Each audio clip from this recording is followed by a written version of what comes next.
Hello viewers, আসসালামু আলাইকুম। আমি ইউনুস আবার আপনাদের সামনে একটি নতুন ভিডিও নিয়ে। ভিউয়ার্স, আমার সামনে দেখতে পাচ্ছেন একটা ইউটিউবের ভিডিও। তো এই ভিডিওটা প্লে হয়েছে, তার উপরে দেখতে পাচ্ছেন এখানে ডাউনলোড দিস ভিডিও। এরকম আপনারা অনেক সময় অনেক ভিডিও দেখেন কিন্তু ডাউনলোড করতে পারেন না। তো আজকের এই ভিডিওতে আমি আপনাদেরকে এটাই দেখাবো যে আপনারা কিভাবে ল্যাপটপ, ডেস্কটপ, কম্পিউটারের মধ্যে এই বাটনটা মানে আপনারা ইউটিউবের ভিতরে ঢোকার পরে যে কোনো ভিডিও প্লে করার পরে এই বাটনটা আপনারা কিভাবে সেট করবেন। তো ভিউয়ার্স, এখানে দেখলে বুঝতে পারবেন, এখানে ডাউনলোড দিস ভিডিওতে যখন আমি ক্লিক করি তো তারপরে এখানে কোন রেজুলেশনে আপনারা ডাউনলোড করতে পারবেন সব এখানে চলে আসবে। আপনারা যেটাতে ক্লিক করবেন ঠিক সেটাই, মানে সেই রেজুলেশনেই আপনারা ডাউনলোড করতে পারবেন। তো ভিউয়ার্স, আজকের এই ভিডিওটা এই উদ্দেশ্যেই করা যে আপনারা এই বাটনটা কিভাবে ইউটিউবের ভিডিওর উপরে ডাউনলোড করার জন্য কিভাবে সেট করবেন। তো চলুন ভিউয়ার্স, শুরু থেকে শেষ পর্যন্ত ভিডিওটি সম্পূর্ণ ভালোভাবে দেখবেন। আর ভিডিওটা যদি ভালো লাগে চ্যানেলটি অবশ্যই সাবস্ক্রাইব করবেন, পাশে থাকা বেল আইকনটি বাজিয়ে দিবেন যেন আমার ভিডিওটি আপনার কাছে সবার আগে পৌঁছে যায়। তো চলুন শুরু করা যাক। তো ভিউয়ার্স, আমার স্ক্রিনে দেখতে পাচ্ছেন একটা জিপ করা ফোল্ডার। এটা হচ্ছে আইডিএম ইন্টারনেট ডাউনলোড ম্যানেজার। এটা আমি আনজিপ করতেছি। ফোল্ডারটাতে ঢুকলাম, ঢোকার পরে আমাকে এই সফটওয়্যারটা ইনস্টল করতে হবে।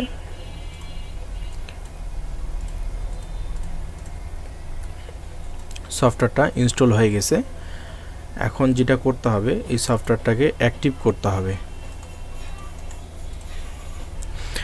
সফটওয়্যারটাকে অ্যাক্টিভ করার জন্য এই যে জিপ ফাইলটা দেখতে পাচ্ছেন, এটাও আনজিপ করতে হবে। এটাতে একটা পাসওয়ার্ড দেওয়া আছে। পাসওয়ার্ডটা হচ্ছে 1 থেকে 3। এই যে পাসওয়ার্ডটা, ওকে। দেখুন এখানে একটা আলাদা ফোল্ডার হয়ে গেছে। এটাতে ঢুকলাম, ঢোকার পরে এটাতে ডাবল ক্লিক করলাম। তো এখানে লিখতে হবে /s enter, আবারও লিখতে হবে /s enter। তো একটু অপেক্ষা করতে হবে। এখানে প্লিজ ওয়েট মেসেজ দিয়েছে, একটু অপেক্ষা করতে হবে। ইন্টারনেট ডাউনলোড ম্যানেজারটা অ্যাক্টিভ হওয়ার জন্য একটু অপেক্ষা করতে হবে। তো ভিউয়ার্স, এখানে দেখেন এখানে কিন্তু সফটওয়্যারটা অ্যাক্টিভ হয়ে গেছে। এখানে যে কোনো একটা কি চাপবেন কিবোর্ডের,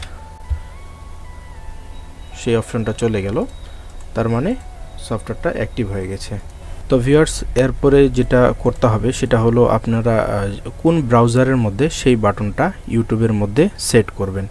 আমি ধরুন আমার গুগল ক্রোমের মধ্যে সেট করা আছে অলরেডি। আমি ফায়ারফক্সটাতে সেট করব। এটাতে ঢুকলাম।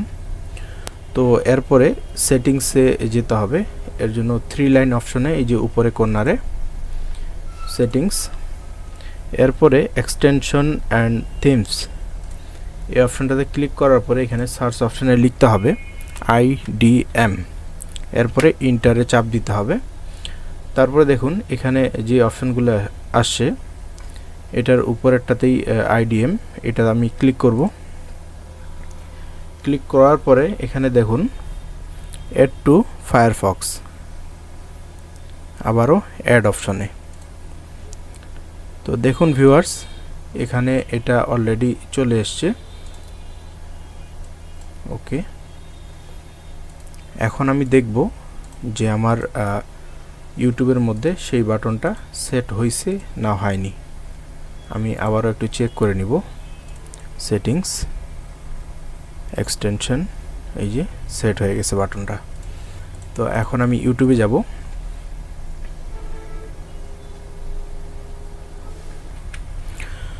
তো ভিউয়ার্স, আমি একটা ভিডিও প্লে করব। ধরুন এটাই আমি প্লে করতেছি। নেক্সট অডিশন নাজিয়ানা আনিকা ম্যাডাম সিনেমা হিরো।